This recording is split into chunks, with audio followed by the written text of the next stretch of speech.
Assalamualaikum warahmatullahi wabarakatuh. Kali ini kami akan membahas audit internal dan audit pemerintahan mata kuliah Auditing 2 dengan dosen Bapak Dr. Eko Yulianto. Kami dari kelompok KPMG yang beranggotakan 6 orang. Yang pertama ada Novita Putri Utami, Zahra Bahira, Putri Pangesti, Konita Syakiroh, Lutfia Isnaini, dan Nurfika Alifia. Selanjutnya, mari kita masuk ke pembahasan.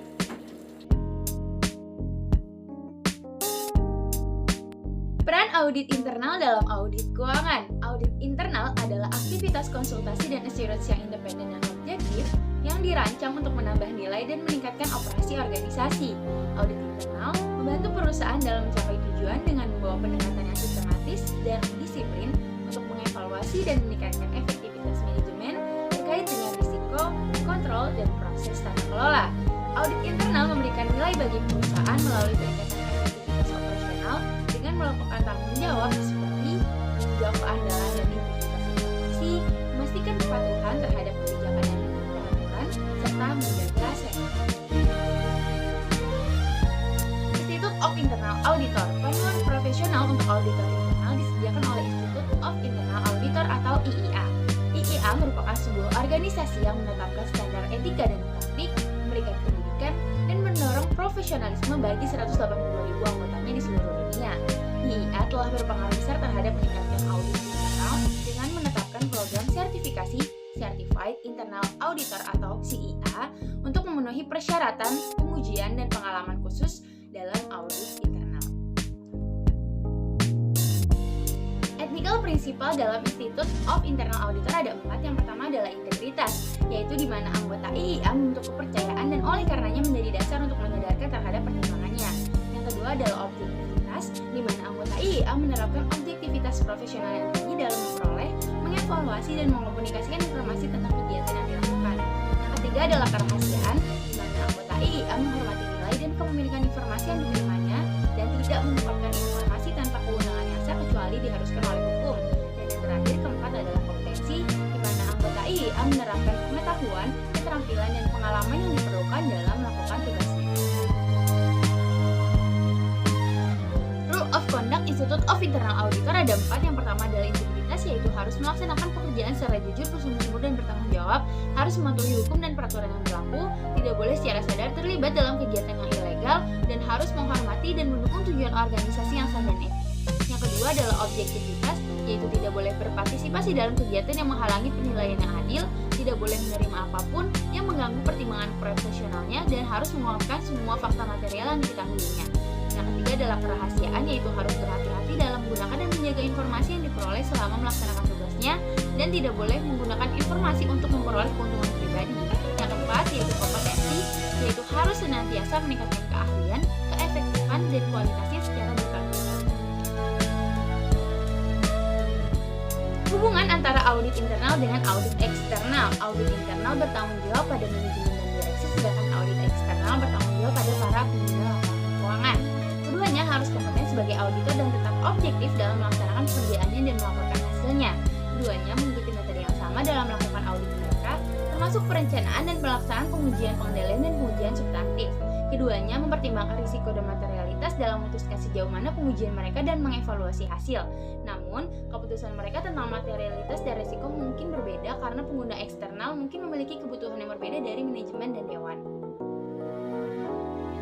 Selanjutnya yaitu audit keuangan pemerintahan.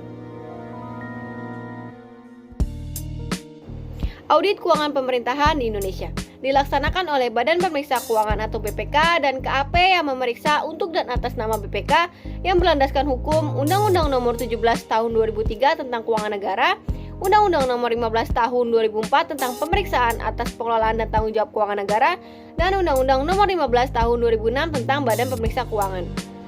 BPK melakukan pemeriksaan keuangan atas laporan pemerintah pusat dan pemerintah daerah. Pemeriksaan keuangan ini dilakukan oleh BPK dalam rangka memberikan pernyataan opini tentang tingkat kewajaran informasi yang disajikan dalam laporan keuangan pemerintah. Opini diberikan untuk laporan keuangan pemerintah pusat, kementerian, lembaga non-departemen, pemerintah provinsi, dan kabupaten atau kota. Standar audit. Standar audit merupakan sebuah aturan yang ditetapkan agar bisa dijadikan sebagai pedoman khusus untuk menilai dan melakukan evaluasi mengenai laporan perusahaan. Standar audit internasional adalah ISAI yang mengacu kepada ISA. Kemudian standar audit Indonesia adalah SPKN yang mengacu kepada ISAI. Badan Pemeriksa Keuangan atau BPK. BPK adalah lembaga negara yang bertugas memeriksa pengelolaan dan tanggung jawab keuangan negara, sebagaimana dimaksud dalam Undang-Undang Dasar 1945. BPK berkedudukan di ibu kota negara yang memiliki perwakilan di setiap provinsi. Hal ini tercantum pada pasal 3 ayat 1 dan 2 Undang-Undang Nomor 15 Tahun 2006 tentang Badan Pemeriksa Keuangan. BPK mempunyai 9 anggota yang keanggotaannya diresmikan dengan keputusan Presiden. Susunan BPK terdiri atas seorang ketua merangkap anggota, seorang wakil ketua merangkap anggota, dan 7 orang anggota. Wewenang BPK. Berdasarkan pasal 10 Undang-Undang Nomor 15 Tahun 2004, terdapat 5 wewenang BPK. Yang pertama yaitu meminta dokumen yang wajib disampaikan oleh pejabat atau pihak lain yang berkaitan dengan pemeriksaan pengelolaan dan tanggung jawab keuangan negara. Yang kedua, mengakses semua data yang disimpan di berbagai media, aset, lokasi, dan segala jenis barang atau dokumen dalam penguasaan atau kendali dari entitas yang menjadi objek pemeriksaan atau entitas lain yang dipandang perlu dalam pelaksanaan tugas pemeriksaannya. Yang ketiga, melakukan penyegelan tempat penyimpanan uang, barang, dan dokumen pengelolaan keuangan negara. Yang keempat, meminta keterangan kepada seseorang. Dan yang kelima, memotret, merekam, dan atau mengambil sampel sebagai alat bantu pemeriksaan. Laporan hasil pemeriksaan keuangan terdiri dari 3 buku. Buku 1 berisi lembar opini dan laporan keuangan audit. Buku 2 berisi temuan kelemahan SPI atau Satuan Pengawasan Internal. Dan buku 3 berisi temuan ketidakpatuhan pada peraturan. Laporan hasil pemeriksaan menurut berbagai pasal. Yang pertama pasal 16 yaitu LHP atas laporan keuangan pemerintah memuat opini. Kedua, LHP atas kinerja memuat temuan, kesimpulan, dan rekomendasi. Ketiga, LHP dengan tujuan tertentu memuat kesimpulan. Keempat, tanggapan pejabat pemerintah yang bertanggung jawab atas temuan, kesimpulan, dan rekomendasi pemeriksaan yang dimuat atau dilampirkan pada laporan hasil pemeriksaan. Yang kedua, laporan hasil pemeriksaan keuangan diserahkan kepada DPR atau DPD atau DPRD maksimal 2 bulan setelah laporan keuangan pemerintah diterima oleh BPK menurut pasal 17 ayat 1. Yang ketiga, laporan hasil pemeriksaan yang telah disampaikan kepada lembaga perwakilan dinyatakan terbuka untuk umum menurut pasal 19 ayat 1. Audit operasional disebut juga dengan manajemen auditing serta performance auditing. Audit yang berkaitan dengan efisiensi dan efektivitas organisasi, bertujuan untuk membantu organisasi agar beroperasi secara efisien dan efektif. Pengujian efektivitas pengadilan internal, serta penilaian apakah organisasi memiliki karyawan yang terlatih dalam rangka penilaian efisiensi dan efektivitas produksi barang.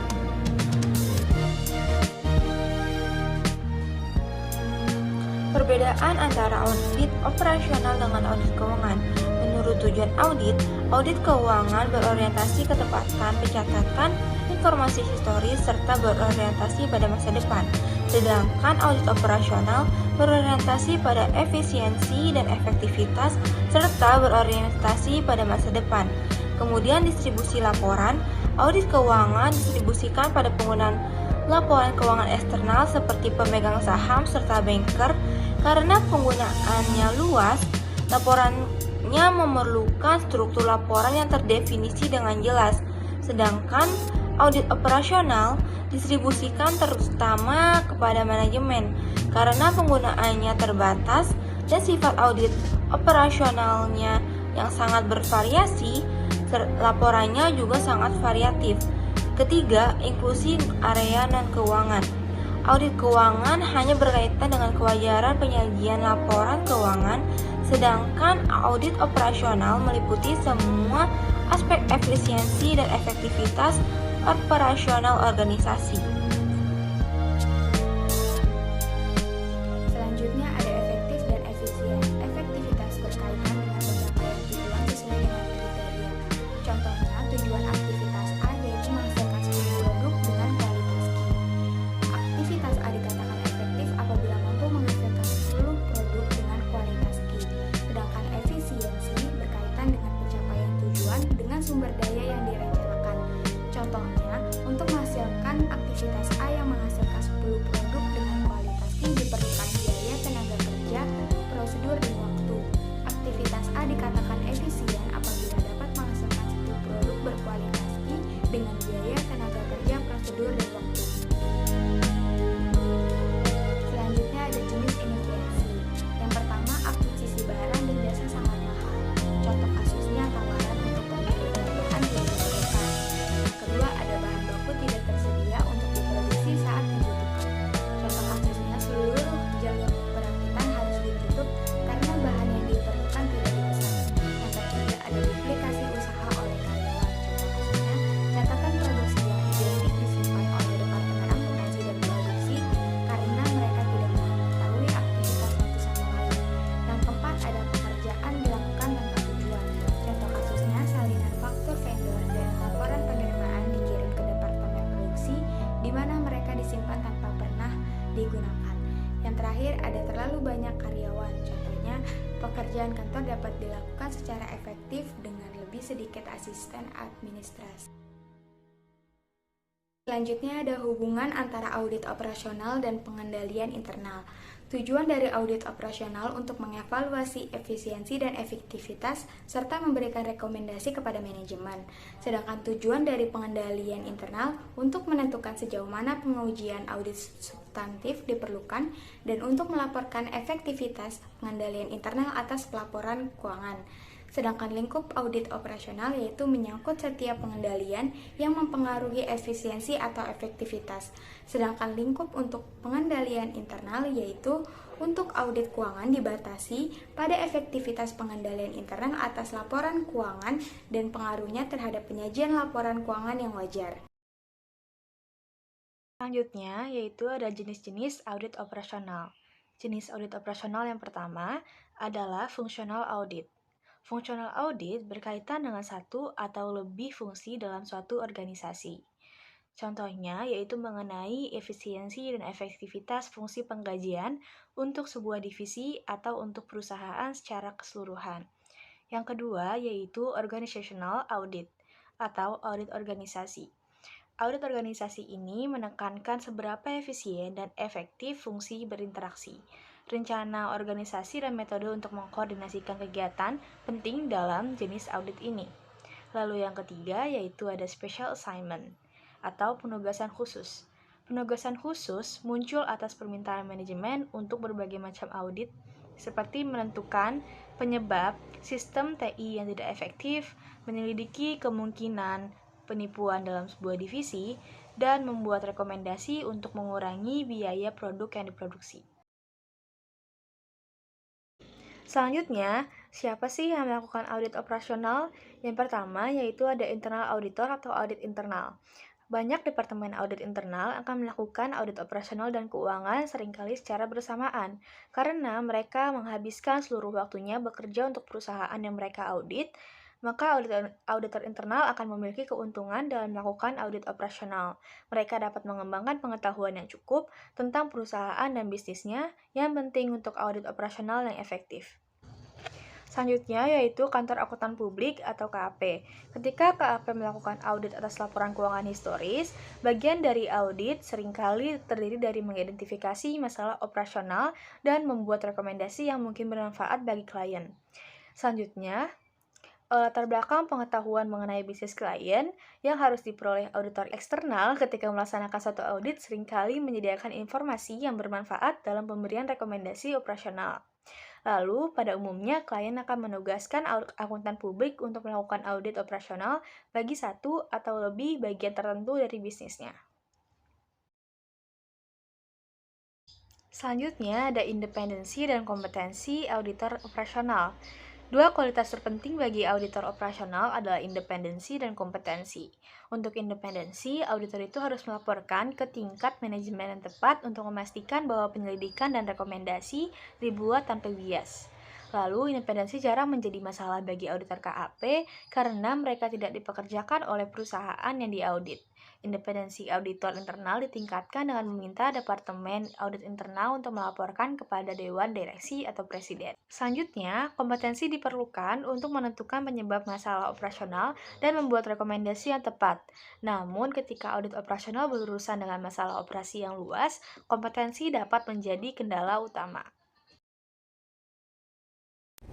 Kriteria untuk mengevaluasi efisiensi dan efektivitas. Terdapat beberapa pertanyaan yang digunakan untuk menentukan kriteria dalam mengevaluasi efisiensi dan efektivitas. Di antaranya adalah apakah semua tata letak pabrik disetujui oleh teknisi kantor pusat pada desain awal, apakah tata letak memfasilitasi produksi barang jadi dan juga pergerakan barang jadi ke pusat distribusi, apakah keselamatan karyawan terancam oleh tata letak pabrik, dan sebagainya.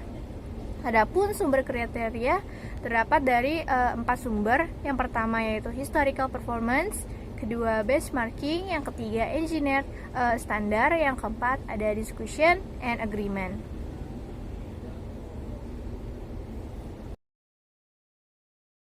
Adapun materi yang terakhir yaitu mengenai tahapan audit operasional.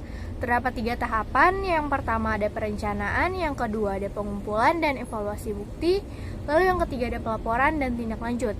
Perencanaan mencakup pengaturan penugasan dengan benar, pemahaman pengendalian internal, dan juga memutuskan bukti yang tepat. Lalu yang kedua, pengumpulan dan evaluasi bukti. Terdapat 8 jenis bukti, yaitu ada pemeriksaan fisik, konfirmasi, inspeksi, prosedur analitis, permintaan klien, perhitungan ulang, kinerja ulang, dan juga observasi. Lalu pelaporan dan tindak lanjut mencakup auditor mengajukan pertanyaan kepada manajemen untuk menentukan apakah adanya perubahan pada prosedur apa tidak beserta alasannya.